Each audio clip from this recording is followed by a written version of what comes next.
Well. Beautiful people, best damn nation. It is Wednesday, and you know what time it is. It is the best damn wrestling podcast. My name is Brian Renegade, and with me, I have the best damn crew. First of all, I have the chef of all chefs in the kitchen right now. Your boy, Chef Showtime, was happening.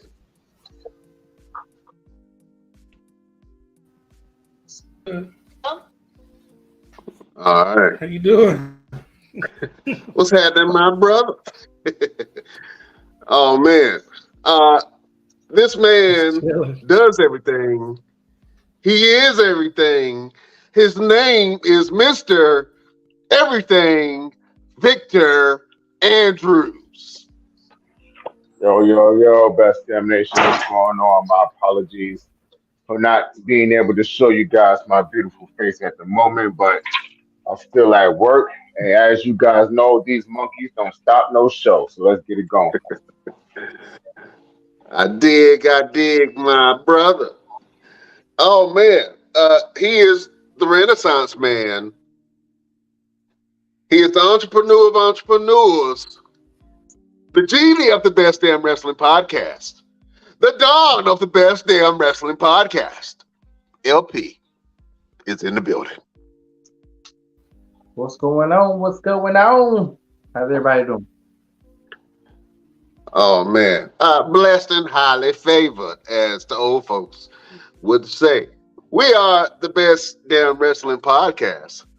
Thank you for joining us on this beautiful Wednesday afternoon. It's afternoon for us here in Phoenix, in Carolinas, and on the East Coast.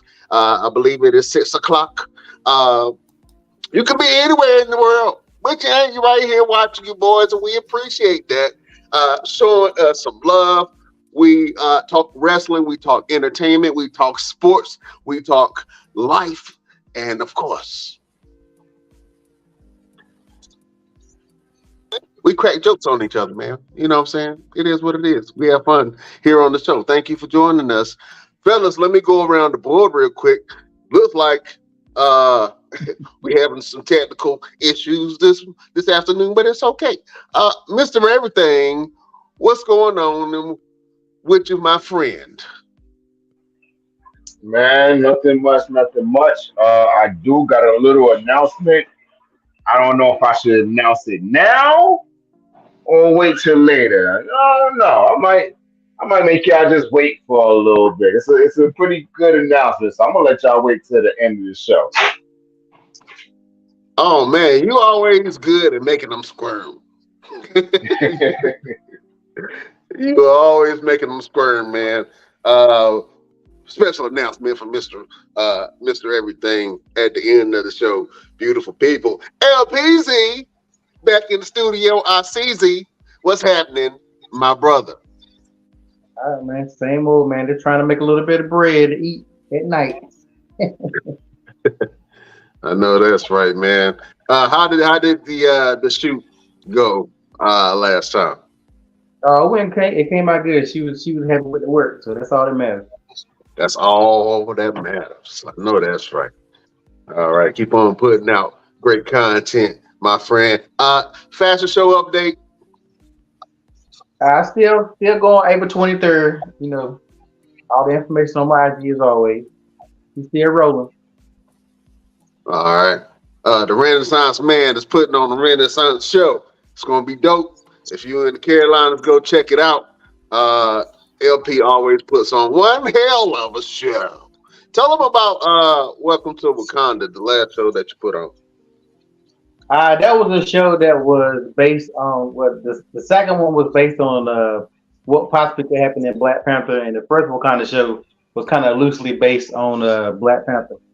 I'm a Marvel fan, you know, first and foremost, so I wanted to mix my two worlds together. So when I came up with that, and I got one more to do, I just don't know when I'm gonna do it yet. Oh man, hey, listen, keep on cranking them out. We need them for the area. You know what I'm saying? You always showcase black excellence, and we appreciate that. So the next time that your guys are in the area, if you're in the area in April, go check out the Renaissance Fashion Show by your boy LP. Chef, what's happening?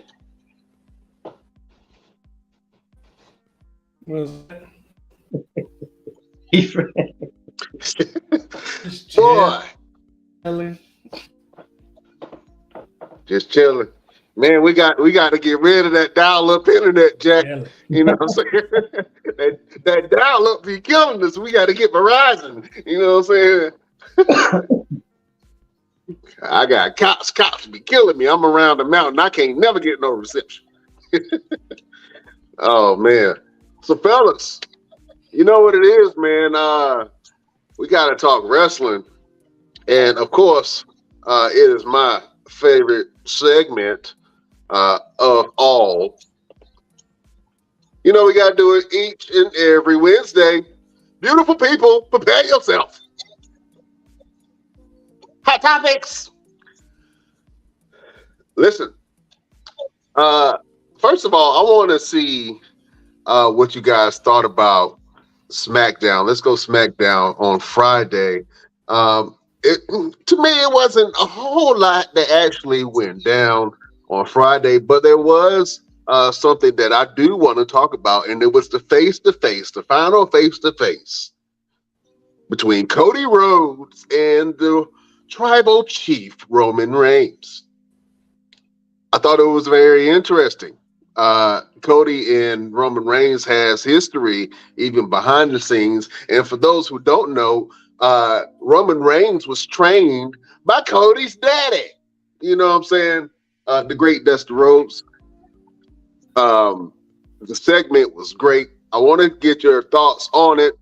It was a beautiful back and forth, face to face. Roman Reigns actually showed a lot of respect for Cody's dad, and he was like, "Hey, you know, saying your dad trained me. We used to talk about everything together. But you know, the one thing that we never talked about, that he never brought up, was you. He never talked about you. It's almost like you don't even exist." He was like, "Listen, don't worry. Whatever your daddy didn't teach you, I'm going to teach you at WrestleMania." Oh my God. He went for the juggler. He made it personal. Fellas, let's talk about it. The confrontation between Cody Rhodes and Roman Reigns.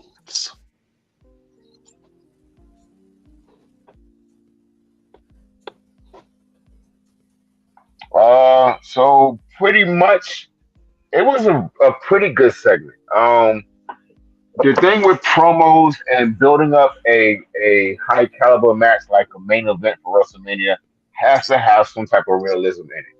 Has to bring the fans in to say, you know what, I really want to see what's going to happen. I feel like at some point, Roman and Cody are going to have to get physical before WrestleMania, and I almost feel like it's going to take away from WrestleMania. So I think they need to have maybe one more face-to-face confrontation of just a war of words, and then let it just stay that way until WrestleMania. I mean, we only got, 3 weeks left? So let those guys kind of talk it up a little bit more, and let's see what happens. But I love the segment. It was good to me. Yeah, I thought it was a really good segment too. LP, what was your thoughts on the Cody Rhodes versus Roman Reigns confrontation on Friday? I mean, I think Roman looked good, but I don't think Cody came out good. I kind of think Cody got buried a little bit. Me personally, I think Roman made him look like he was a rookie.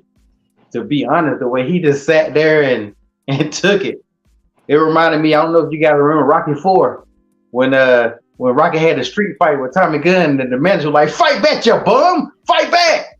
So it's like, come on, Cody, you gonna keep on getting them hits? I don't know. I just felt like he got buried. Cody needed a boost. Roman don't need a boost. And to me, Roman just disrespected him more. I guess maybe it's to build the story up. But it didn't make me want to watch the match no more than I already really don't care about watching as it is. I really don't think Roman's gonna lose to Cody. I would be extremely shocked if Roman loses to Cody. Nothing about nothing right now makes it look like Cody gonna win. But that may be what they're trying to do. Chef, what do you think about this promo, man? How do you feel about the Cody Rhodes versus Roman Reigns promo, and are you interested in this fight for WrestleMania?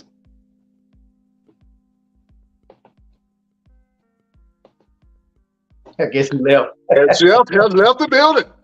So, I think you're right, LP. They're trying to really make it personal and bring some interest to this fight. And it's almost like the fans are like, make me care. You know what I'm saying? Please make me care about this fight. It's still some unfinished business with Kevin Owens. It's still some unfinished business with Sami Zayn. It seems like the storyline is kind of spreading all over the place. I'm enjoying it. It feels like Days of Our Lives. You know what I'm saying? Where you have multiple storylines all in one.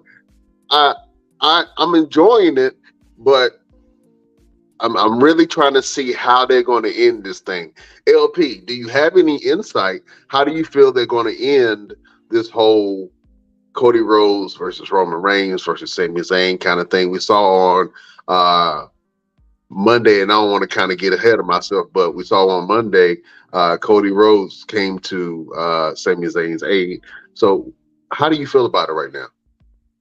I think here on out, Cody Rhodes, it's either be Cody Rhodes or KO, or Cody Rhodes and all three of them going to fight against the Bloodline. I don't know if you caught somebody was getting interviewed, and in the back, you could see Cody talking to KO. They kind of had it like way in the background.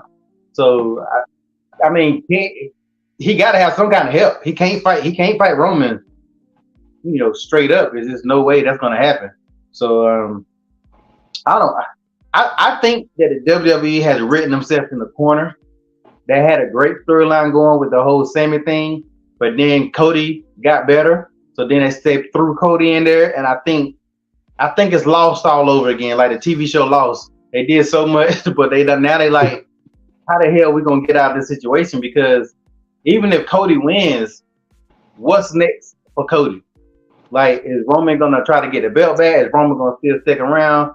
Who's somebody else gonna fight Cody? Like, what is gonna happen if Cody wins the belt? There's like nothing there they have to restart something completely different. And the whole daddy thing, I don't know. I just, as I said last week, I just think they're using that too much.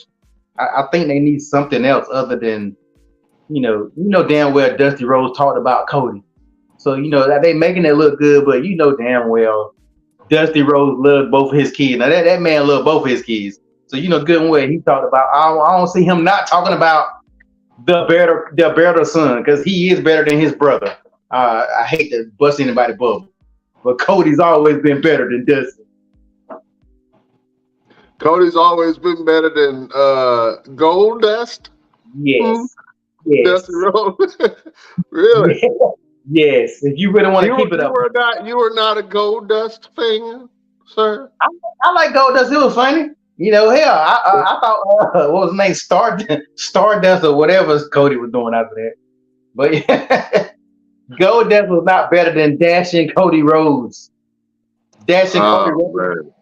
Cody Rhodes was a monster. When Cody Rhodes was with Ted DiBiase, them boys were doing some work for a little bit of time. Goldust was just he was a gimmick or a comedy act. I was a Goldust fan, man. It was weird and he was awkward. He kind of, was a little ahead of his time, almost Gorgeous George-ish. But he had some really funny segments, especially with Booker T. He also had some great segments with R-Truth. I thought that, he was really good as far as his character work is concerned. But the work that he's doing in AEW is pretty dope too, man. He's been having some hellified wrestling matches with some great people, man, and having some dream matches and hanging in there with some of them young guys. And so, hats off to the whole Rhodes family, man. Mr. Everything, are you excited to see Roman Reigns versus Cody Rhodes for WrestleMania? I gotta side with LP for a small moment of Cody needing help. I think something's gonna happen to where Cody, KO, and Sami Zayn have a 6-man against the brothers Usos. And it's something's gonna come to a head with all of that. I really feel like there's something. I don't know. There's something down in the background with Jay Uso and this whole Sami Zayn thing. I don't think that what happened Monday is really what's going down. But as far as Cody and Roman, I don't see. I honestly don't see Cody taking the belts from Roman some kind of way, and I still feel like it's gonna be Jay. Something deep down in me still says it's going to be Jay. I did happen to see something where there's a possibility of a Roman versus Solo at some point. I have to go back and find it for you guys and put it in the Best Damn Nations page. But there's something about this rumor of a Solo versus Roman Reigns. And if that's going to happen, then I think everything is going to fall back to where Jay is going to be the one to take down Roman Reigns. All hats off to Cody, but I don't see, with everything that's going on and all the confusion and all the different storylines and the multiverses, and I think we're at Flashpoint right now. So if it continues to be a Flashpoint, it's definitely going to be Jay Uso. Yeah, man. Let's go ahead and go over to Monday Night Raw and just transition to the whole thing. There was a segment, there was a whole match between Jimmy Uso and Sami Zayn. The match was actually really good, man. And I have to be completely honest. If I'm judging the wrestling styles of the Usos, Jay is a much better wrestler. I like watching Jay in the ring single-wise more than I like watching Jimmy. You know what I'm saying? Because some reason, I don't know, Jimmy just be losing, man. He do. Jimmy lose a lot of one-on-one matches, man. Jay really hold his own. But Jimmy just be kind of skirting by just a little bit. So, watching Jimmy one-on-one, most of the time, I feel like Jimmy is going to lose. More than likely, Jimmy's going to get his ass whooped, or they're going to intervene some type of way. But I haven't seen Jimmy Uso really win a lot of matches by himself. With that being said, he was facing the great Sami Zayn. The match was really good. And then there was a period where Jay Uso showed up during the match, walked through the crowd, drew all the attention. And then he stood on the announcer's table and was cheering his brother on. Go ahead, bro. Do it. Unknowingly, he got distracted. Sami Zayn took advantage of it, won the match. After they won the match, Solo and Jimmy started beating the hell out of Sami Zayn. They was jumping him. They was wailing on him. And then Sami Zayn got out of the ring. I jumped ahead of myself. The beatdown happened after Jay hugged him, threw up the one, and then kicked him in the face, then threw him in the ring, and then they whooped his ass. I kind of jumped. I'm trying to tell a good story. You know what I'm saying? But I was trying to get to the juicy stuff. But anyway, so Sammy got his ass whooped, and he got jumped by the Bloodline, and then Cody Rhodes' music hits. Cody Rhodes runs into the ring and saves Sami Zayn from the Bloodline. LP, what did you think about that whole segment? the whole match? And do you feel like the bloodline is reunited? There are no cracks in the bloodline. What do you think, sir? It's I think they're doing a good job on trying to make people trying to figure out what's going on. Now I knew when Jay was beside and he had that space, I knew what was about to happen. Like I know super kick. I'm a Shawn Michaels fan. I know the length of a super kick, so I knew it was a reason why they were spaced out. I was like, oh, he about to kick him in his face. And what I liked about it was it really was realistic because Sammy can be cool, but that's my brother. Solo is my brother. Like Roman is just a cousin. They can be like the hell of Roman, but that's my brother. And if you remember, I think too when Roman was like, Jimmy, if he ain't here next week, I'm blaming your ass. And you remember he used to beat Jimmy down on the regular basis.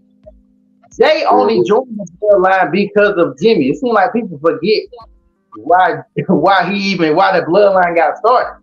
He was beating the hell out of Jimmy on a regular basis. Jimmy must be the youngest one out of the team by a couple of minutes, I guess. But I thought something was going to happen then. I actually thought that he was going to try to do something to Jimmy and Jay was going to show up, blah, blah, blah. They kind of changed it up. I think they changing the story. I really think they changing the story as they go and certain stuff. And I think that was part of it. They had made the decision which route they were going to go. Because a lot of people think that they're going to lose the belt to they're going to lose the belt to KO and that they're gonna lose. They're gonna lose the tag belt to them at WrestleMania. And people been saying it a lot, but I was like, they ain't really made no moves toward that. Now they have made moves toward that. Just KO got to get out his feelings or whatever. But right now, Sammy ain't got nobody. Sammy on his own. But lonely, I'm Mr. Lonely. He got no friends. So I get what Mr. Everything's saying about Jay still could be a wild card, but something else has to happen. We got to see what happens Friday when he comes back and how Roman reacts. If Roman brings him completely in, or Roman give him a little side eye, because Jay, I don't see Jay turning on Jimmy. You know, they always do a brother versus brother eventually, but them dudes ain't done it yet, and they real brothers, unlike Edge and Christian or some of these kayfabe. But I don't know. They're doing a pretty good job with this one storyline. Everybody else is trash. Oh man, Mr. Everything, what do you think about this whole storyline, man, and where do you see it going? Just like LP just alluded to, we have to see what's going to happen on Friday. I think, truthfully, Roman is going to go off on Jay, and Jimmy's going to step in, and Solo's going to step in. I think Roman's frustrations is building up so big right now. I mean, you got to remember what he said a couple weeks ago to Paul Heyman, and what Paul Heyman told Jimmy. He told Jimmy, go home next week, watch the show, because there's things you can see at home that you can't see at a live show. And if that's the same story that they can tell with Jay. Jay's sitting at home watching how Roman talks to Jimmy, how Roman says he's going to blame Jimmy and do this and do that. I think Jay is really going to step up and ask me, what you mean that you're going to blame my brother? Like, what's your problem? Like, all this. I think a lot of that is going to come to a head this Friday, and things are going to kind of be shaky with the bloodline. As far as Jay siding with Sammy, that little comment with him saying, I trust you, kind of takes me back to, their little conversations behind the trailers and all those different things and what they could have talked about behind the scenes, phone calls or whatever. I think that's a little something with Jay talking about, you know what, I trust you. I'm going to go ahead and do exactly what you're saying to do, and that's beat the hell out of you, because you got to remember, Jimmy and Solo didn't really touch Sammy that much because Jay was on top of him. Every time they try to jump on him, Jay would push him out the way and was beating the hell out of him. So I think Jay was protecting Sammy in that moment to let him know, to let the brothers know, look, I'm siding with y'all. And on Friday, when Roman actually blows his gasket, I'm like, yo, what took you so long, this, that, and the third? That's where the brothers is going to realize Roman ain't it. It's all about Jay. And then they're going to side with Jay. They're going to step back from Roman. If that causes Roman to lose the belt at WrestleMania, so be it. But at the end of the day, I think a lot of it is still going to come to the head with Jay. Man, it's a lot to take in, fellas. This storyline is going all over the place, and we're trying to do our best to kind of predict what's going on with the bloodline, and the storyline is the bloodline. But I do not want the bloodline storyline to end. I'm gonna be honest with you. If they can find a way to keep it going, Roman, gracefully bows out, and then they can still keep the other members of the bloodline there, and then create some faction rivalries, and now you can have the bloodline kind of take losses and still compete, because you don't have the direction of the tribal chief. And then once the tribal chief comes back, maybe they can get their act back together. You know what I'm saying? So I will hope that it rolls out like that. LP still wants Solo to take a loss. You know what I'm saying? Solo is going to remain undefeated. For a little while, I think he is. Solo lost. When did he lose? He lost against Kevin Owens. They jumped him, remember? Did he get a pin? No, but it's still a loss. But he did not lose. If he did not get pinned, it's still a loss. If his shoulders did not get pinned to the mat, and he did not tap out, he did not lose. A DQ is a DQ, and a DQ is a loss. He lost. Well,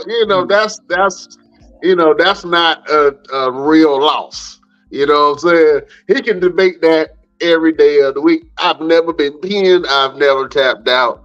I've never passed out. I've never really lost a match. Technically, yeah, he lost a match. Should have been paying attention, but he was not. He just sitting there angry, being the enforcer. You know what I'm saying? But let's see where this whole bloodline thing goes. Also, man, we saw the reemergence of the great John Cena.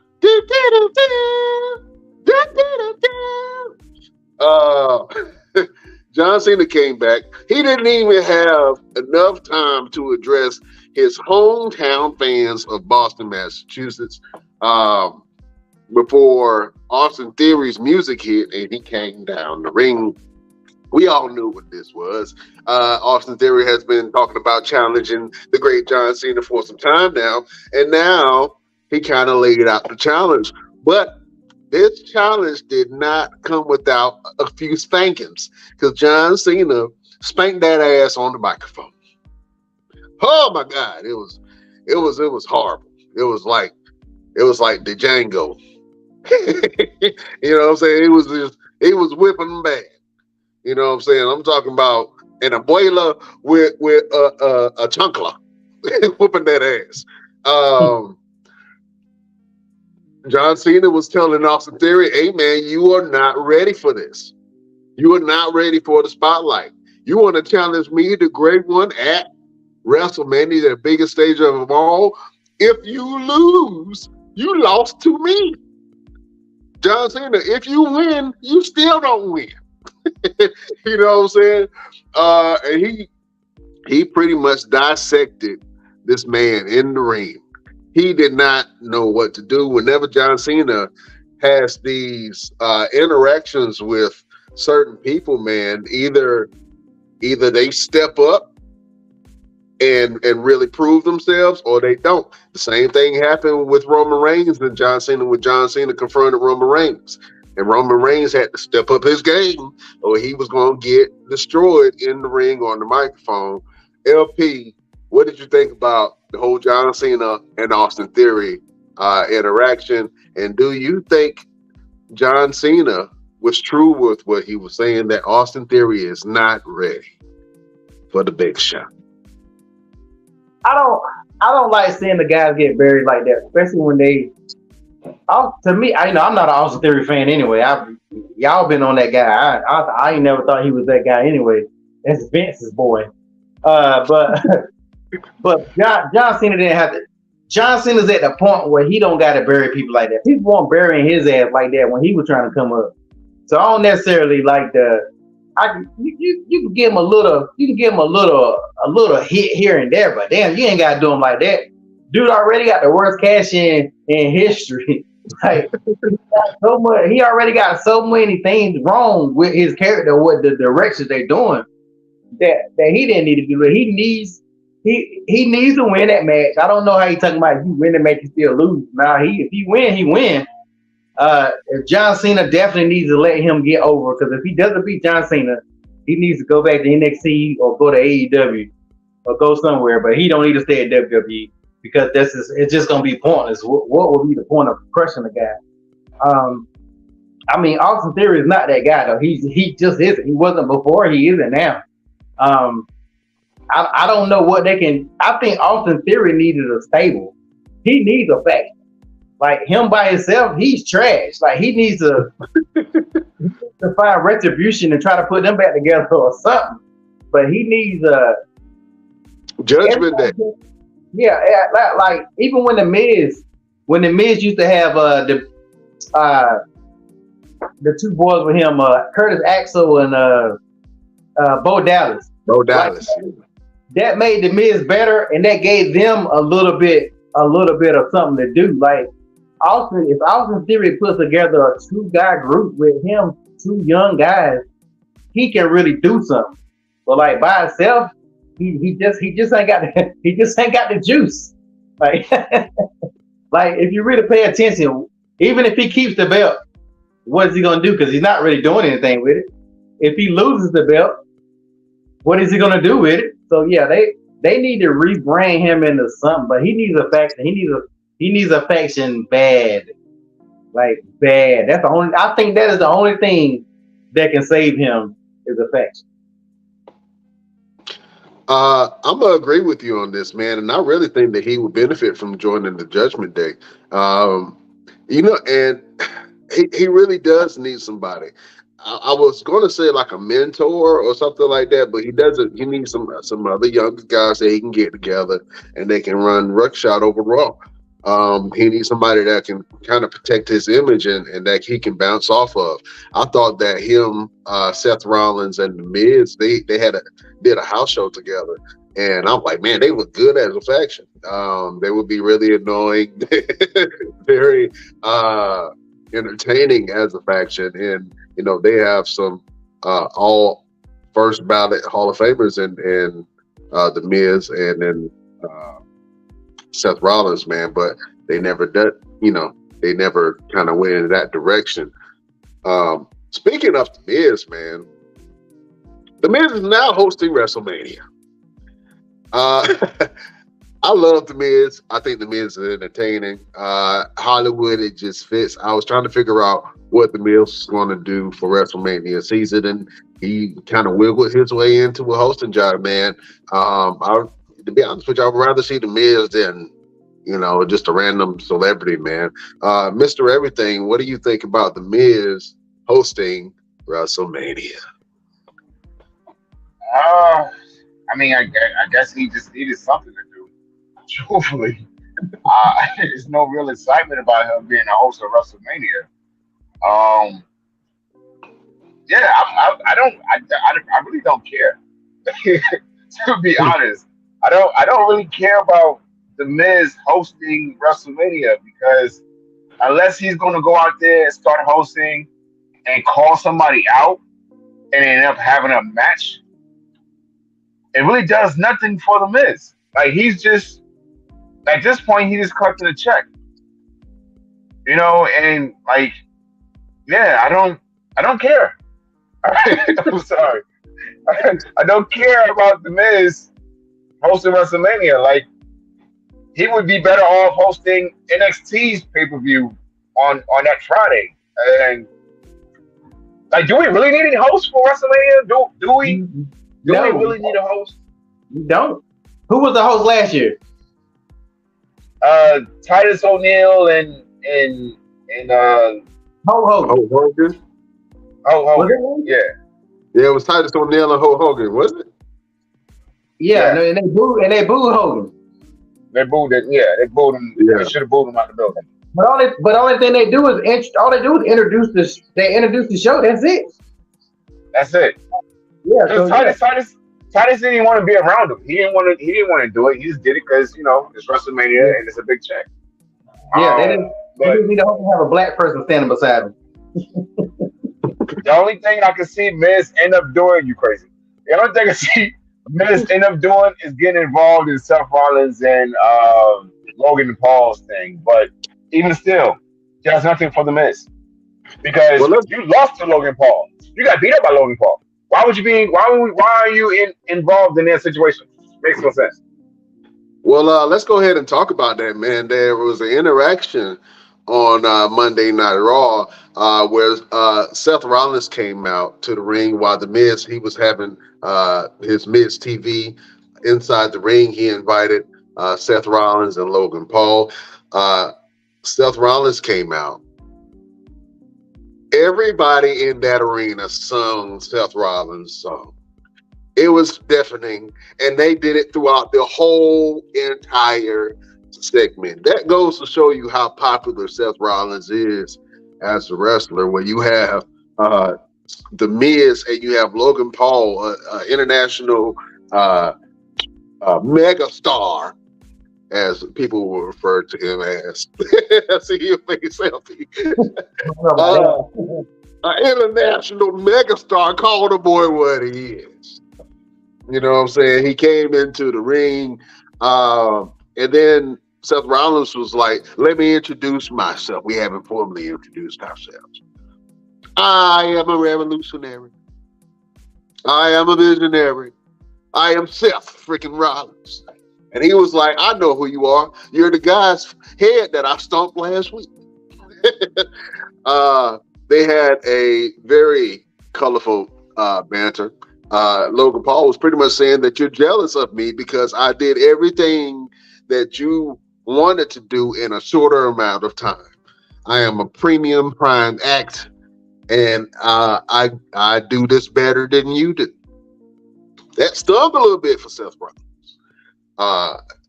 In the end of the conversation, Seth Rollins ended up hitting the Miz, kicking him in the face, turned around, and got knocked the out by Logan Paul. Logan Paul hit him with a baseball pitch, clocked him right on the jaw. It was real. It sounded real. He hit him square on the chin. Knocked him out. He was asleep for a second. Whenever you hear somebody start snowing, yeah, he was asleep.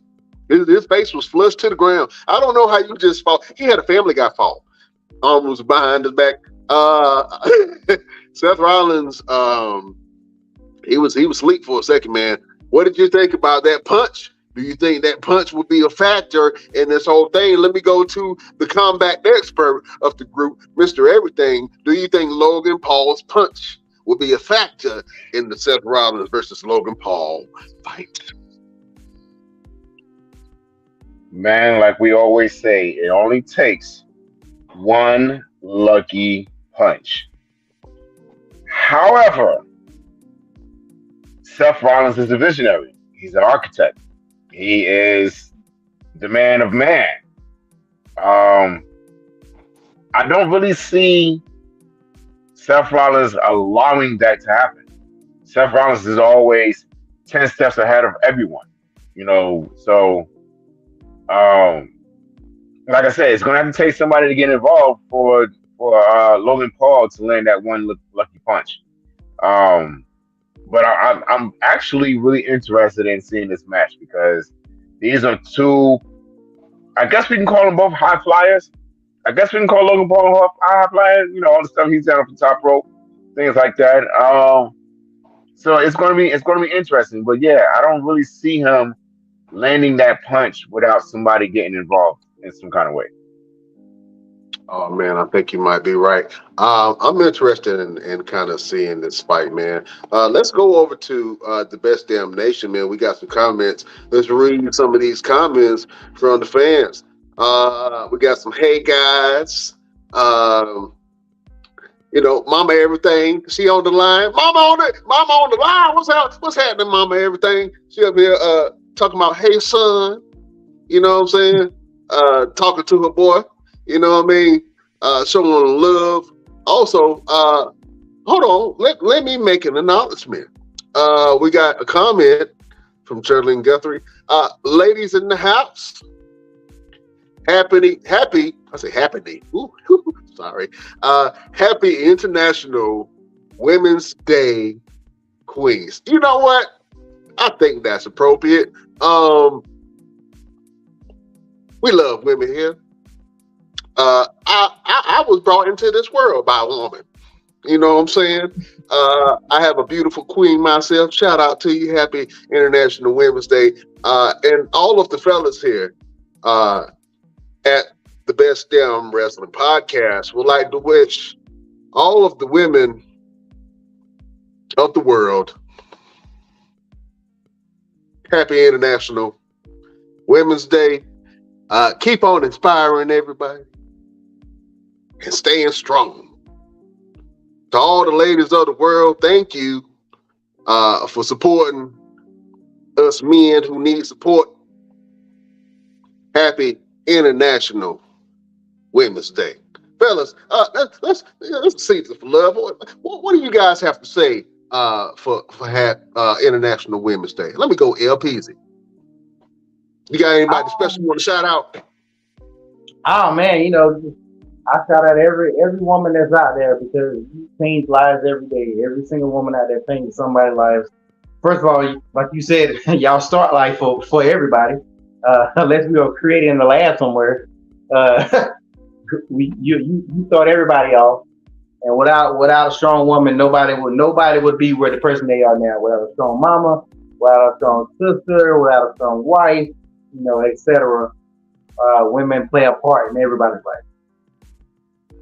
Yeah, that's 100% for sure. I know I wouldn't be where I am in my life if it wasn't for strong women to be able to help and support your boy. Mr. Everything, what do you have to say to all the beautiful women for International Women's Day? I wouldn't be Mr. Everything without Mama Everything. So happy International Women's Day, Mom. And she wouldn't be Mama Everything without Grandma Everything. So happy International Women's Day, Grandma. Yeah, man. Like LP said, unless you was made in a petri dish somewhere, I was actually drafted from the sun. So, but I was given right to Mama Everything. But yeah, we appreciate women doing what they do, overcoming obstacles just as much as men do. So happy International Women's Day to all the women out there. Yeah, for sure, man. We always going to acknowledge special days. So, like I said before, to all of the women of the world, you are strong, you are beautiful, you are important, you are needed, you are necessary, you are loved, and thank you for all of you do, all of the women who are breaking ground, all of the women who are doing amazing things in this world.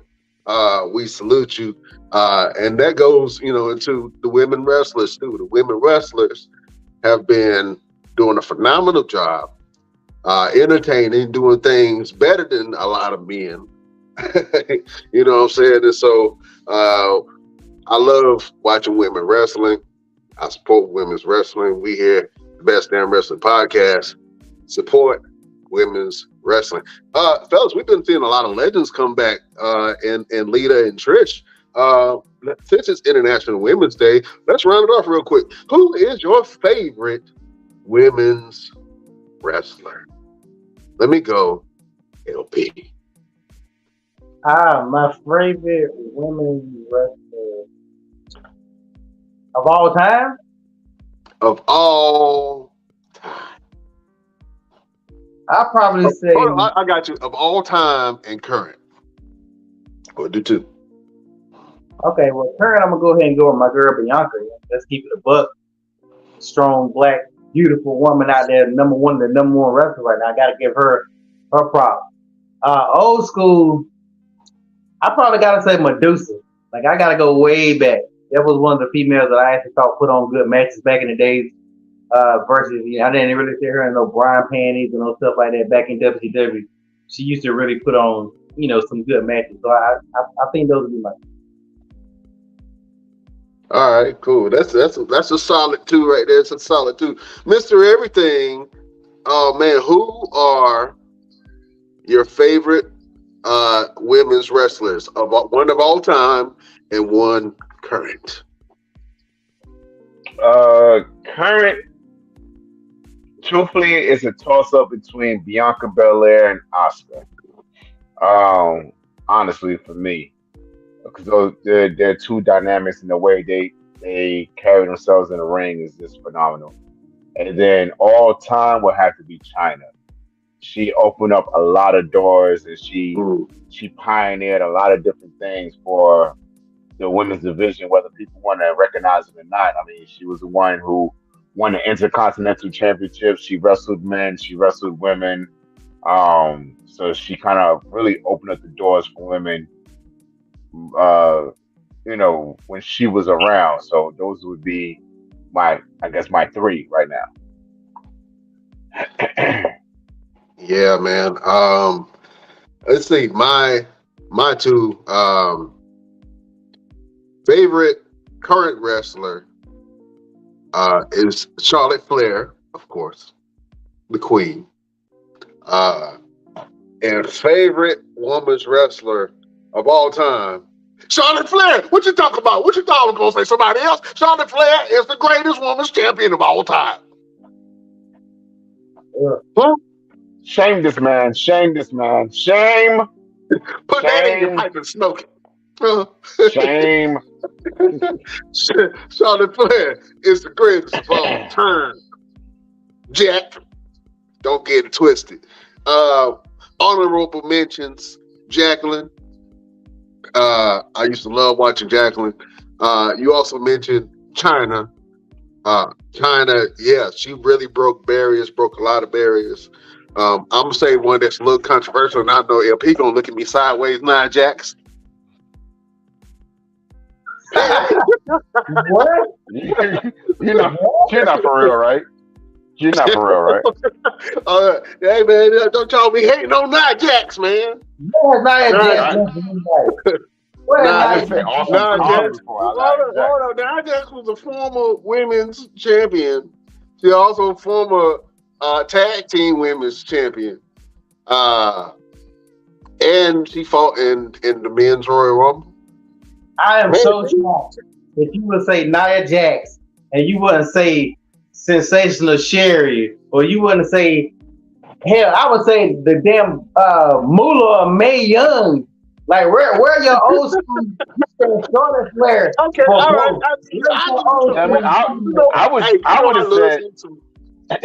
I would have said Santina Morella before Nia Jax. Boy, y'all some Nia haters, man. You know what I'm saying? Nia came in and started cleaning the shop, bro. She was dominant. And Nia Jax to all your greats to the challenge. Who was your first female that you watched? And don't be talking about no Sunny or nothing. I'm talking about, you older than me. We close to the same age. I'm talking about old school, Glow. I'm talking about old school. I think, all right, so if I got to go old school, and she's not really a wrestler, but I would have to go Miss Elizabeth. She changed wrestling in a lot of ways. And she was a darling on the screen. There was a real life love story that was going on.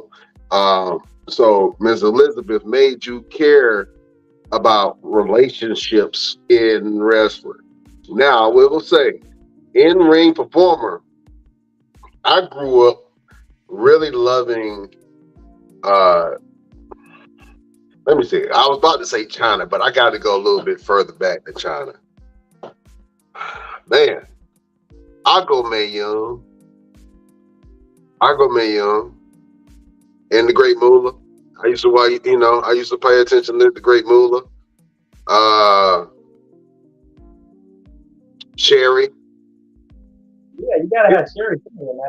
Sherry really could wrestle. She stopped after a while, but Sherry wasn't no scrub now. Yeah. He won the greatest match of all time. I ain't gonna lie. And I hope Brock Lesnar don't hear this, but I used to have a thing for Sable, man. Sable was bad back in the day. Oh yeah, Sable. She had the Sable bomb. She was a blonde bombshell. She can wrestle a little bit. A little bit. You gotta say it like that. Yeah, she can wrestle a little bit. Just a little bit. But she was a force and she was a star, man.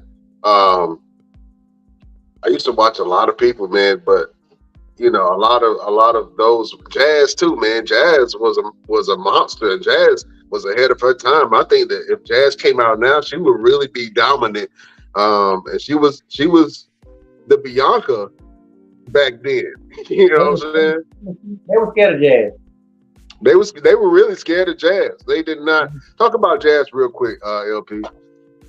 Yeah, Jazz was probably the best female wrestler when she was there.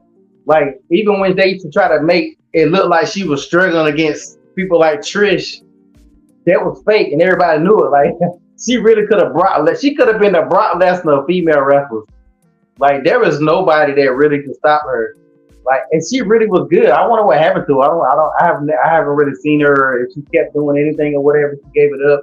Yes, but yeah, she's still wrestling. She retired. Yeah. No, she's still wrestling. No, she just recently retired.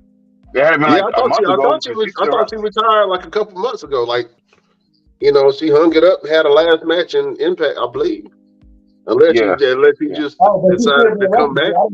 I didn't know she still was going, but yeah, she was one of the ones that they just did. She wasn't there for that pretty girl stuff.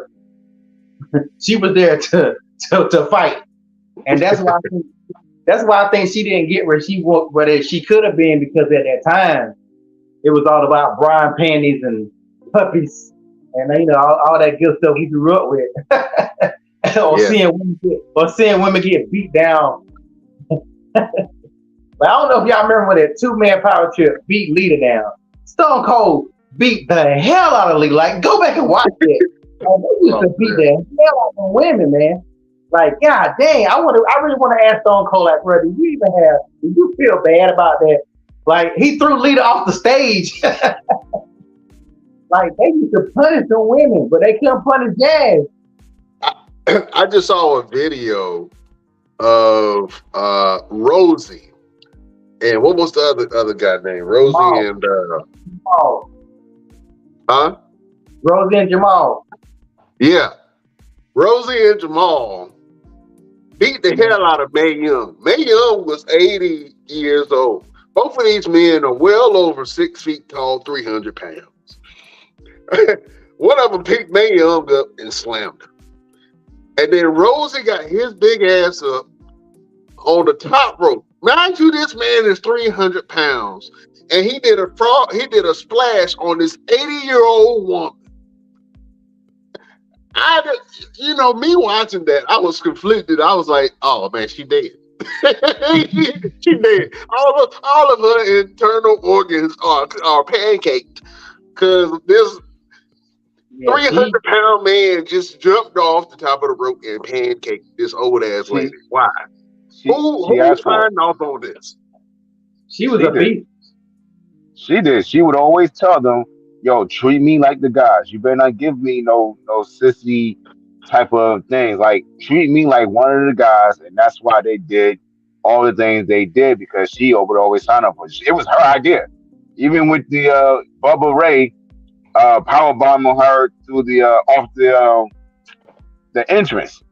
She told him, look, let's do it. And he was like, no, I don't want to do that. She looked at him. She said, if you don't do it, you're going to be a punk. And you can't let an old lady call you a punk, man. You got to go for it. So She would always sign up for them things. It was always her idea. So you got to go for it. Mae Young, man, she was a beast. She was She truly a was beast. tough. She probably tough. She probably was one of the toughest women in history, WWE wrestling history, to take them bumps at 80 years old. Yeah, she was taking some monster bumps. I don't even know what male wrestlers that can go on the ring and take bumps like she took at Man, 80 years old and not break something. You know what I'm saying? Not pop a blood vessel. Like I don't know how she survived. Bubba Ray power bombing her off the top rope through a table. Power bombing her off the stage. Like how? Why? Why, Vince? What did she do to you? You didn't have to treat that old ass lady like that. But I mean, I guess she wanted it, man. So hats off to Mae Young. We just salute some of the great women of wrestling for International Women's Day. Man, speaking of beautiful women, your girl Becky G is performing America the Beautiful during WrestleMania. WrestleMania is really going Hollywood, fellas. This is something great. I'm excited to see this. I know my old lady is a big fan of Becky G, so a little Latin flavor to America the Beautiful. I think it's going to be really interesting. I'm excited to see that from your girl Becky G. Oh man, little flavor, little spice, caliente. You know what I'm saying? For WrestleMania. LP, what do you think about Becky G being in the place to be? this may sound bad, man, but I don't know who the hell Becky G is. I'm sorry, I don't know. I don't know who she is. Maybe if I heard a song, I might be like, oh, okay. But I have no idea who Becky is. She's a female Bad Bunny. I guess that's the best way to put it. I didn't know who Bad Bunny was, and when he first got there, I had to ask people. I had to ask my daughter, "Who's this?" Like, dang, he's one of the biggest people ever. Like, I'm sorry, I don't know who that is. So yeah, I guess call me the old guy. I have no idea who. Hey man, expand your horizons. I know you listen to world music. You probably listen to some reggaeton every once in a while. Reggaeton. You got to put on it. You got tongue to the top of your mouth. Reggaeton. You know what I'm saying? I know you listen to that. I'm old school, man. I listen to old school music all the time. I try to get his new stuff here now, but I'll check her out. Maybe check her out, man. She's hot. She got some good music. Expand your horizons, my brother. Expand your horizons. You know what I'm saying? Oh man. Let's go over to the Best Damn Nation real quick. We got some more comments from the fans, man. Oh, this is interesting. Please pray for Roxanne Perez's recovery, fellas, on Roadblock, one of the NXT events on Tuesday. Roxanne Perez, she fought Miko Satomura, and Roxanne pulled out the win. It was a hard-hitting fight. Roxanne took some pretty stiff blows to the back of the head, man. I was like, oh God, NXT, man, they kind of, that's wrestling. They go at it, and Miko did not hold back in some of those kicks and strikes that he had. And at the end of the match, Roxanne Perez pulled out the win. Miko went over to raise her hand. She rose her hand. You can see that her eyes rolling back in her head when she was on the ground, and she was smiling. She handed her the belt. But she stood up, she raised her hand, and then Roxanne Perez passed out. It was a little scary. The referee came and was telling her to squeeze his hand to make sure that she was still there. And then they had to bring out the cart and wheel her off in the ambulance to take her to the hospital. So the brothers at the Best Damn Wrestling Podcast would like to wish Roxanne Perez a speedy recovery. I don't know if it's real. I don't know if it's work, but either way, it was a little scary. For a lot of people, even Booker T took his headset off and ran over there to check on her. So, like I said, I couldn't really tell if it was real or if it wasn't work.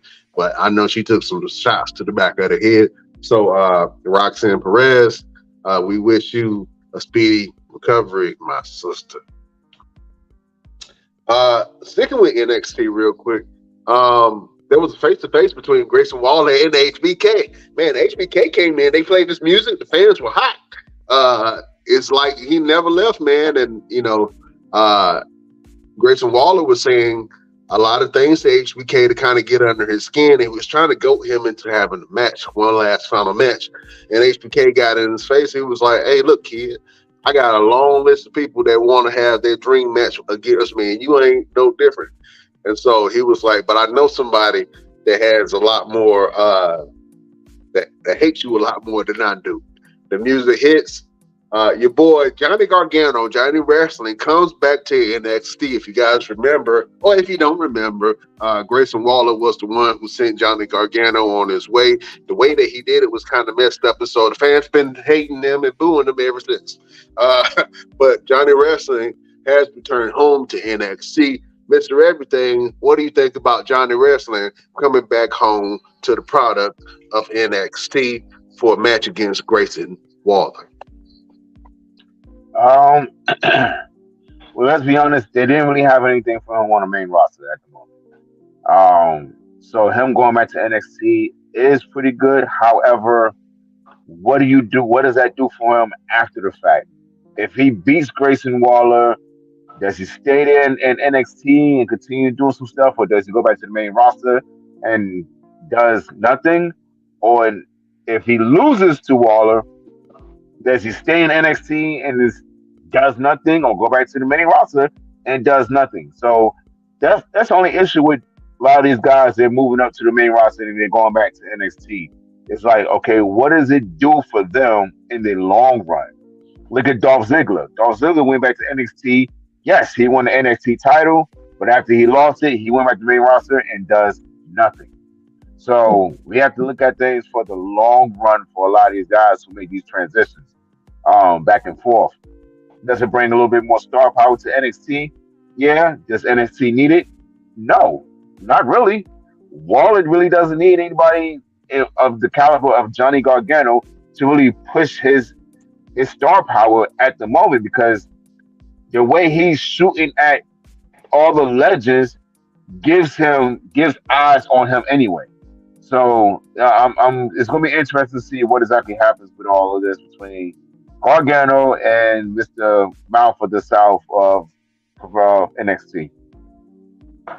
Yeah, man, I think Grayson Waller is going to be great, man. I think he's going to be a really brass talker and competitor, man. Almost like a MJF, but it's more tame version of that. Speaking of MJF, man, let me go ahead and transition real quick.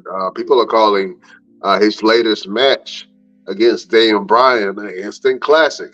Fellas, have you had a chance to check out the MJF versus Daniel Bryan Iron Man match? He went 60 minutes. I heard it was a back and forth. I didn't get a chance to actually check it out, but a lot of people are saying that it was one of the best matches in AEW's history. Mr. Everything, have you heard anything about this match, sir? I did. I have not had a chance to see it, but I saw like clips of it. One clip of MJF giving a tombstone from the second rope to Daniel Bryan, who has a history of neck issues. Why would you do that spot? And you have a strong history of neck issues. Why? I don't understand it. No one can explain it to me. As someone who has had a neck injury myself and does not have, granted, I don't have the doctors that Daniel Bryan would have. However, even if I did, I would not chance it. You know what I mean? I would not chance it. And I did hear that he ended up tapping out Daniel Bryan to score the last fall or whatever, which is a big deal for MJF, because I can't even count how many guys have tapped out Daniel Bryan, who is the Dean Malenko of this era, who who has 1,000 hoes. So, yeah, I mean, MJF Well, is you said holds with a D. yes, hoes, yes, with a D, Okay, yes, hoes. okay. Sorry, I was saying you had 1,000 holes. I was like, pimping. Hoes I was like, with a clean D. up your language, sir. We just gave a shout out. But you say Okay, holes. Go ahead. the I'm most just joking. technical wrestler out there. Is that better? Okay, got you. Um, yeah, but MJF is on fire. I want to say he would be the true definition of God mode. He walks it, he talks it. In his post interviews, his press conferences and things like that. You hate the guy just to hate the guy, just so you can love to hate him. And I don't really see anybody taking him off that pedestal that he's on right now, that he created for himself.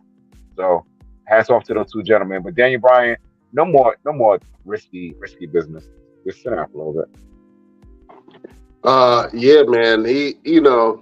I appreciate Daniel Bryan and the legacy that he's built for himself, even after WWE. He's been not only surviving but thriving, and he's redefined himself as one of the greatest technical wrestlers of all time and a lot of people's favorite. MJF pulled out a win over him. Why? How? I don't know. I think Daniel Bryan needs a belt. He has not held gold. Excuse me if I'm mistaken, but to my knowledge, he has not held gold in AEW since he has been there. And I think that he needs to hold something. If he's getting all these monikers as one of the greatest wrestlers, and a lot of people are testing their technical prowess against him, then I think that he needs to have some type of gold. Give this man a belt. But AEW has a very, very, very, very, very saturated roster, and they've been struggling the last couple of weeks, man, to put on some really, really good content to compete with the WWE and some of their other shows in their slot. But the pay-per-view that they just had has gotten a lot of high remarks. A lot of people love the event. I have to go back and watch it myself. I know there was another match with Don Moxley and Hangman Page where they fought and bled all over the place. I saw one thing where he was sticking a fork in his head or something. I don't know. It turned me off. I didn't want to see it. I was like, God. But I thought that was interesting. But I think we're going to go back and try to watch that event and just give some fair critiques, just to be fair. But I heard that the event was really good, and I'm excited to go back and check that out. So, fellas, let's go ahead and go into our segments real quick. There's been a lot of matches that happened all of this week, from Friday to Monday to Tuesday. We got to go to the wrestler of the Best Damn Wrestling Podcast, and that's Mr. Everything. What is your match of the week? Well, ladies and gentlemen, my match of the week, we have to go mainstream, would be Sami Zayn versus Jimmy Uso. The emotion behind all of it, and just the whole caliber of how things played out for these two gentlemen, gives them the match of the week. If we're going independence, yes, we're going to talk about independent wrestling, because that's where it all starts, under independence. We're going to talk about match of the week. Match of the week is going to be Victor Andrews versus Sean Cruz at MATW this past Saturday. We had 800 screaming to the top of their lungs fans in Gloucester, Virginia this past Saturday. And when I tell you it was deafening in that arena, in that gym, we couldn't even hear our heartbeats in the ring. That's how loud it was. And we were the very first match. Ladies and gentlemen, whenever I get the video for that, I will be posting it in the Best Damn Wrestling Podcast page, so you guys can check it out. But I guarantee you, and I'm going to go ahead and give you a warning, turn your volume down before you press play. I'm like, off gate, turn your volume down to about 50 before you press play because that crowd is the first time they've had wrestling there in about 5 years, I want to say. And we brought the fire, we brought the steam, and they definitely gave us all the energy and all the power to go out there and entertain them. So shout out to Sean Cruz. I beat him, of course, because I am Mr. Everything. Ooh. Yeah, yeah. So That's those the are my one. two matches of the week. I knew he was going to say something. I knew he was going to say something. I was like, I was ignoring you for a second because I knew he was going to say something. That's the one. That's the one. He got the same record as your boy in WWE before he left. What was his name? God dang. The boy you saw with that Broski. He used to be like the bro all the time. Oh, Matt Riddle. No, not Matt Riddle. The No. one he came from. Mojo Rawley. Oh, Yeah. You remember he one time he was like 200 and ain't won no man yet. They ran that. He won. Zack Ryder. Zack Yeah. Ryder. no, that wasn't Zack Ryder. That was Hey, that was his boy. he was an internet champion, okay, for a very long time. Yeah, that was his boy, Hawkins. Hawk Yeah, that's right. Yeah. Yeah, he went like 200-0. He won. He was famous for not winning any matches. That was the crazy thing. He had the record for the most loss. Yeah, which was dumb because he won matches before the other characters. So yeah, but it still was funny. Oh man, hey, Mr. Everything, can you talk about performing with a crowd like that, man? How did it feel to be in front of, you said 700-800 plus people, screaming fans, and everybody into the match? How does it feel as a wrestler to have that type of crowd that's red hot and that loves wrestling and that's really a part of the show? Man, let me tell you, my energy by itself is the equivalent of a Super Saiyan. For those who watch anime, Dragon Ball Z, I am like the Goku of professional wrestling. My energy goes Super Saiyan. Those people took me to Super Saiyan 3. I skipped over 2. I went right to 3. It's always feels like it's like the most important element of what we do because we feed off the energy of the fans. Like the more they scream, the more they boo, the more they cheer, lets us know that they're watching, they're being entertained, they're enjoying what they're seeing, and we have them. We have them emotionally, we have them mentally. I mean, some of them try to get physical sometimes, but however, we know that we have their attention, and that's very important for all of us. That in everything that we do, whether it's just getting in the ring and doing a promo or actually doing a match, everything that we do is based off how the fans react. And man, it was amazing. It sounded like over 1,000 people in there, and it was only about 800, but it sounded like 5 to 10,000 people in there. Man, that's dope, man. I love to hear that. And I know you got some more opportunities like that this year coming up with some big news that you're going to drop for the people later on. We ain't forgot about it. we ready for it. But thank you for that piece, Mr. Everything. LPZ. It's been a lot happening in the wrestling world, my friend. We got to go to you, the genie of the Best Damn Wrestling Podcast. And that's LP. What was your best damn wrestling moment? It's funny because we were talking about MJF a while ago. My best moment is not even on SmackDown or Raw, and I don't even know how current it is.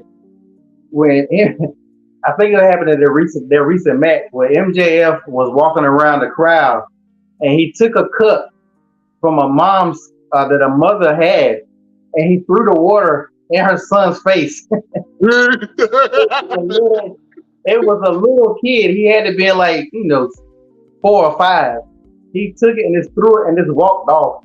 And like the reason why I like this so much because like MJF, I'm telling you, he's the greatest heel in the past 20 plus years. because he stays in character all the time. I don't know if you ever seen this guy signing autographs. He's still talking shit to people as he's signing autographs. He's like, "Yeah, now get out of here," or "Give me your money," or like we in the world now where wrestling, everything is posted online. You can't really get into, good and well that Dom is not really with Rhea Ripley because Dom got married not too long ago, or Solo got married. So you see the outside too much. So with this guy, he's the only guy I've seen in years because I don't think nobody else stays in character 24/7. This guy stays in character 24/7. You have not look it up, and it could have been set up. I'm pretty sure it was, but because it was a black woman at that. She didn't jump on him or nothing. So and she had a shocked look on her face. And even if it was set up, it's hilarious just the way this guy does it. Like, look, I wish I would have had the clip set up prior. Maybe we'll post it on the page. But yeah, that dude is keeping wrestling what it used to be. I really think AEW is like NWA. NWA back in the day. Like, they really be wrestling. Is it better than WWE? Their matches are better than WWE. I'm sorry. They have a couple of things here and there that needs work. But I think the AEW fans are old school wrestling fans. So the WWE is switches, of course, always going to be the superior product. But if you really want to break down matches and wrestling every week, I'll put AEW over WWE when it comes to their matches. WWE would step it up during pay-per-views, but AEW, they kind of bring it, like, even on regular matches. Like I said, they ain't perfect, but I that's one thing about AEW that I like. And the way MJF is, he needs to be AEW for life. I don't never want to see him come to WWE because he would not work. He would a watered down MJF would not work nowhere. So I hope that never. I definitely agree with you. Let's go over to the Best Damn Nation. Oh, we got a comment from Mama Everything. Mama Everything said, "I would have kicked his ass for real." she didn't care if it was fake. I would have kicked his ass for real. Mama gangster with it. You gonna take my cup out of my hand, that I paid $5 for, and throw it in my son's face? I would have kicked his ass for real. She with Mama with it, Jack. Oh man, Mama don't take no mess. Mama everything. That is funny. Oh man, that's a crazy moment, LP. Yeah, I don't know how I would have acted, man, if that was real. And he just took it out. What would you do? Let me ask you, if you a father, what would you do if you and your daughter went to a AEW event and he walked past you and took the cup out of your hand and threw it in your daughter's face? What would you do as a fan? Yeah, I probably would have got my ass whooped because I definitely would have jumped on him. If you're a fan and you jump on a wrestler, I've seen what happens to every person that does that. It's never good. It's never good at all. You're going to get hands by them and who else decides to jump on you. But yeah, I probably would have just. I would have got my ass whooped that day. Oh man, I would have been swinging for my baby. You know what I'm saying? Straight up and down. Yeah. Straight up and down. Mr. Everything, you chilling. MJF walk by, throw a whole cup of water on Superstar Road. What you doing? I'm calling security to hold back Superstar Rome. Because that kid stays ready to fight anyway. We've actually had an interaction one night with a wrestler at an NXT house show in Durham. It was back when Velveteen Dream was part of NXT, and it was a 6-man tag. And Velveteen Dream had on all of his opponents. He had all their shirts on, and he would rip them and take them off and whatever. And so he was getting the crowd to cheer to say, "Who wants the shirt? Who wants the shirt?" and he saw my son sitting there in front row, and he came, he gave it to him. He gave him a Tommaso Ciampa shirt. Tommaso Ciampa did not like that. Did not like that at all. So during the match, he actually brought Velveteen right in front of us and slammed him up against the barricade right in front of us and looked at my son and reached over the barricade and grabbed him and was like, "Give me that shirt, give me that shirt." And Rome had been like maybe 3 at the time. And he started crying, and I sat there and I just laughed because I already knew what it was. And I laughed. And he walked away and he waved at him. You remember when Tommaso would do that little wave, that little sinister wave, like bye-bye? And my son waved back at him. And my son stood up. He had a NXT replica belt. So he stood up and he yelled at him. And the crowd went crazy. And I was like, okay, it's time to calm this kid down because he's ready to jump on the barricade and be part of the show at 3 years old. So, yeah, I don't think I got nothing to worry about. Superstar Rome handled his own. Hey, look. It ain't me. It ain't me MJF got to worry about. It's Superstar Rome he got to worry about. Hey, look, mama, everything she just said in the comments. You better be glad I won't there. Yo, Mama, everything don't play. She don't at all.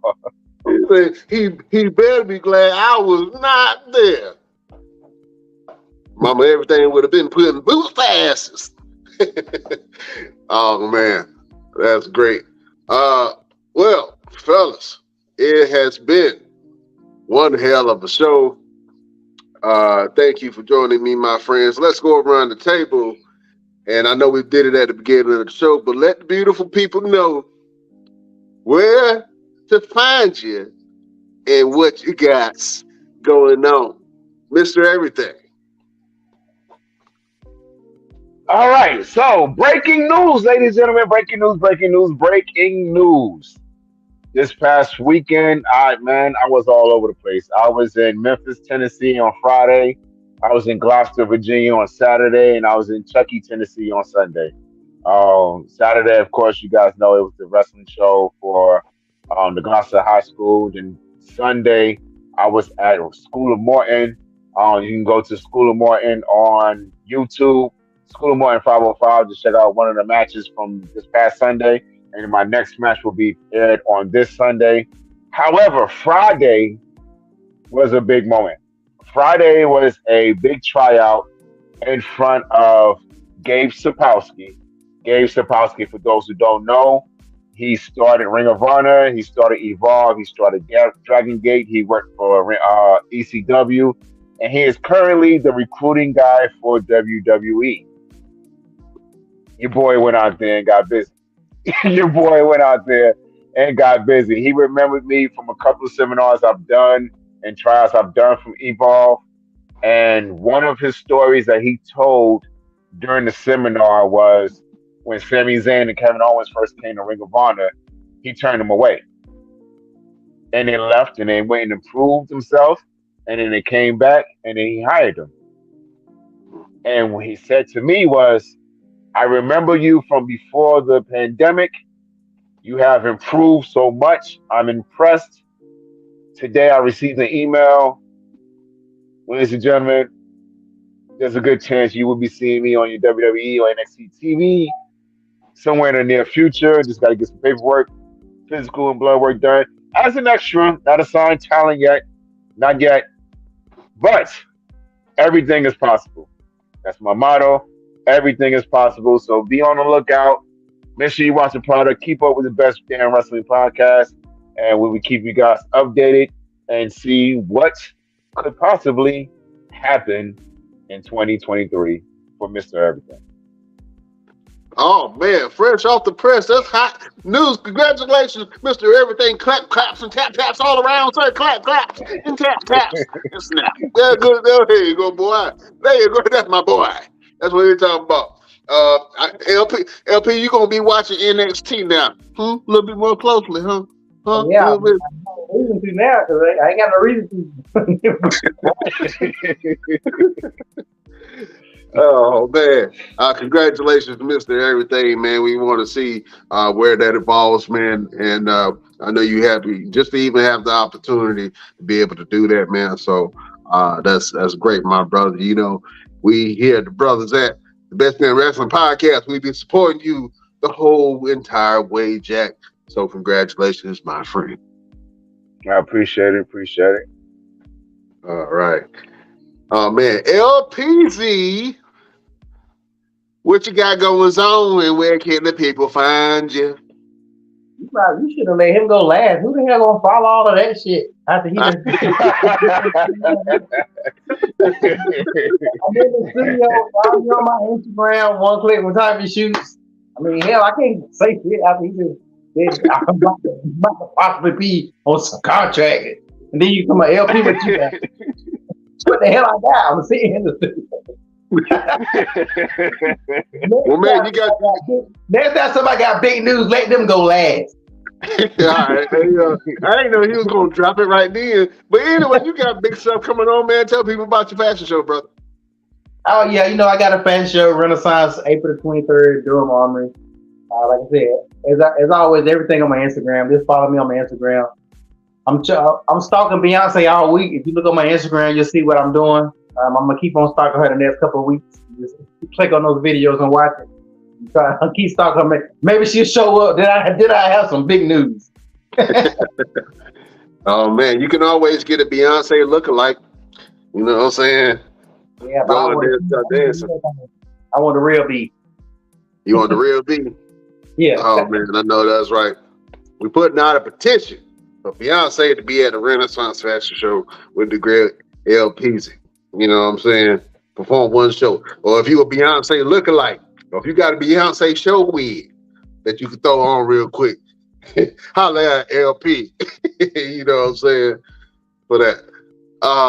We're excited about that. That's going to be hot for the city, man. It's going to be great entertainment. So if you're in the Raleigh, Durham area. What's the date again? April 23rd. April 23rd. Check out the Renaissance Fashion Show with the one and only LP. My name is Brian Renegade. You can find me at all platforms at Brian Renegade. I got some exciting stuff going on. Just follow the pages, man. You'll see everything that I got going on, and you can support your boy as I do these many projects that I have on my hands. I got a lot going on, man. I don't know how I do half the stuff that I do, but it's beautiful, and I'm excited for all the new things that's popping up, man. So let's follow your boy, Brian Renegade at Brian the Renegade on all platforms. We're gonna try to squeeze some trivia in the next show, man. LP, you never got to take your little victory lap real quick because apparently you won trivia last week, man. What do you want to say a few words for the people while you currently have the crown, sir? You know, you wake up in the morning and you piss Exxon. You know, that's just what you do. You know, I think everybody knew what was going to happen. You know, I'm just going to keep that crown until somebody dethrone me. You know, they say, if you want to beat a man, woo, you got to beat the man. And right now, y'all the twos. I'm the one. Oh man. You know, I'm gonna let you gloat. I'll let you gloat. You deserve that much because you did win. But you know, your crown, sir, is looking a little unstable, and it needs to be on a more sturdy head of King Renegade when I win this next challenge, man. So we're gonna have Chef on the next show, and we're gonna have a little bit of Chef Showtime's wrestling trade. I'm excited for that. Beautiful people, if you would like to follow the show and everything that we got going on, only thing that you have to do is follow us on our social media. You go to our Instagram at The Best Damn Wrestling Podcast. You can go to our Facebook group at The Best Damn Wrestling Nation. You can go to our Facebook page at The BD Wrestling Podcast. You can go to our Twitter at Best Damn Crew. You can go to our Twitch at The Best Damn Wrestling Podcast. And you can follow us on TikTok at Best Damn Wrestling Podcast. And if you would like to support the show, we always looking for support. You know what I'm saying? As low as $5. That's all. Just $5. Sandwich, a drink, maybe some fries.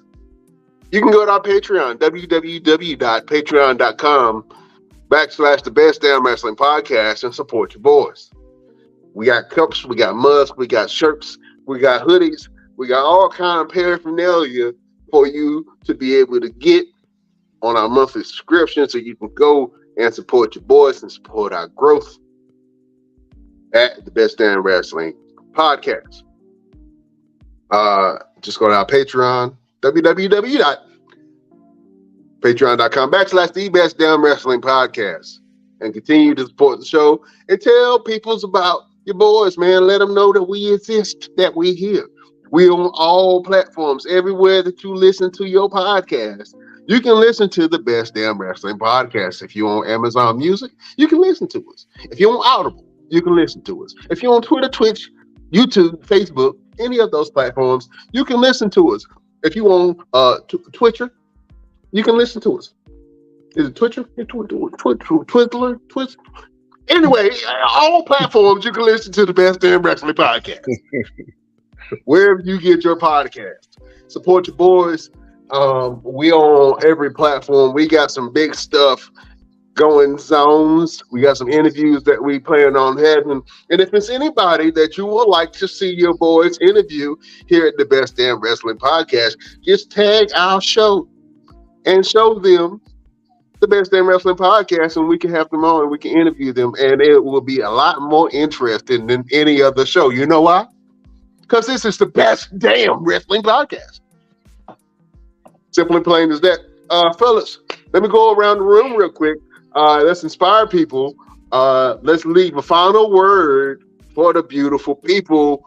Mr. Everything, do you have a final word for the beautiful people?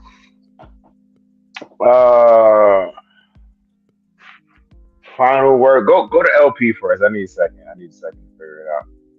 LPZ, do you have a final word for the beautiful people? Whatever you do it well. Whatever you do it well. Say it again for the people in the back. Whatever you do it well. That's a good word for the people. Whatever you do it well. You know, put your heart in it, put some stank in it, put a little bit of effort. A little bit of effort go a long way sometimes. You know what I'm saying? If you don't never start, you will never know what your finish will look like. You know what I'm saying? Good word from boy, LPZ. Thank you, sir.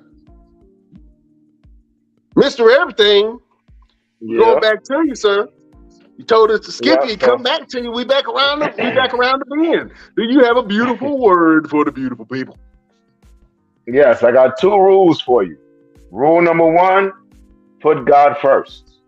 Rule number 2, refer to rule number 1. Amen, my brother. I like that one. Put God first, and then refer back to it whenever you need him, or whenever you whenever. You know what I'm saying? Seek God first. Do some kingdom work out here in these streets. That's a word from Mr. Everything. Mr. Everything said it.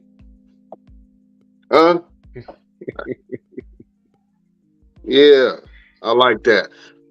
Beautiful people, my final word would be,